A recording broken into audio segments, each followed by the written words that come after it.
民数记8章1到13节记载了2件重要的事：灯台的点亮与利未人的洁净与奉献。神吩咐摩西使灯台的7盏灯都朝前发光，象征神的光明充满他的居所，也提醒他的百姓要活在光中。利未人被拣选来服侍神，因此必须经历洁净，包括洗衣服、剃去身上的毛，并透过祭司的按手献祭，正式成为会幕的服侍者。这提醒我们被呼召成为神的光，必须先被洁净，才能成为他的器皿。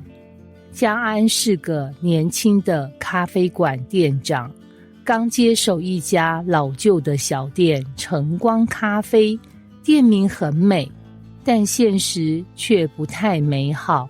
这家店生意惨淡，客人寥寥无几，甚至连灯光都很昏暗破旧，给人一种阴沉的感觉。嘉安，你确定要接手这家店吗？朋友志祥看着空荡荡的咖啡馆，忍不住叹气。这地方根本没有希望了。嘉安嘴上笑笑，但心里其实有点动摇。每天坐在这家店里，看着没人光顾的桌椅，他真的开始怀疑自己是不是做错了决定。有一天晚上，嘉安准备打烊时，发现吧台后面的一盏小灯闪烁着微弱的光，他好奇地打开它，没想到灯泡突然啪一声爆掉了，整个店瞬间陷入黑暗。这也太衰了吧！他叹了口气，只好摸黑关门回家。隔天，他决定先去买些灯泡，把店里的灯光换一换。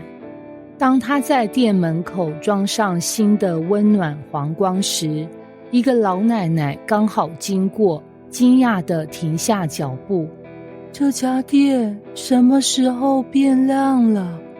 以前这里暗暗的，我都不敢进来。刚才换的灯。嘉安笑笑。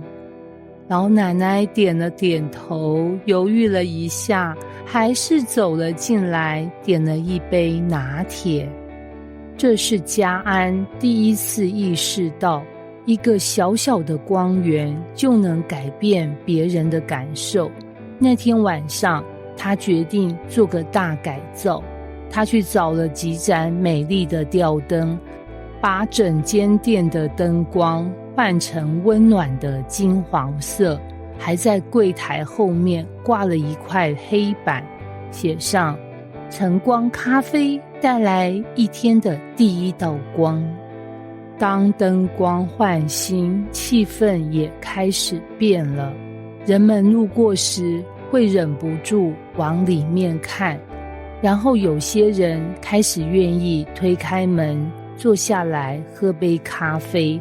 渐渐的，客人多了，甚至还有人开始在这里读书、写作、谈天。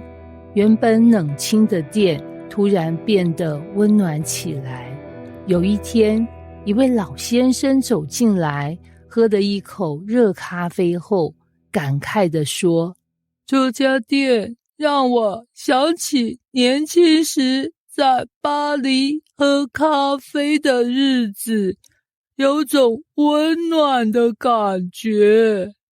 嘉安笑了，他终于明白了，光不只是灯泡，它带来了温度、氛围，甚至是一种希望。有一天晚上，他坐在柜台后，翻着旧日记，看到了自己刚开店时写下的话。我要让这家店成为一个温暖的地方。他笑了，因为他知道这个梦想已经慢慢成真。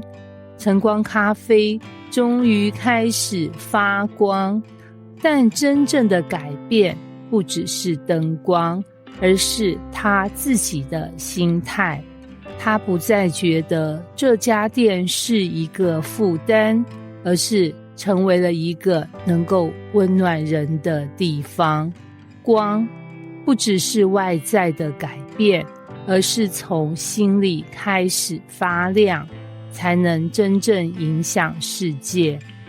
在民数记8章1到13节之中，神命令灯台的灯朝前发光，象征我们的生命要成为光，去照亮世界。我们若愿意让神的光充满，就能影响周围的人。神要求利未人在服事前先洁净自己，象征我们必须整理内心，才能成为别人的祝福。我们的内心若未被神洁净，我们的光就无法真正发挥影响力。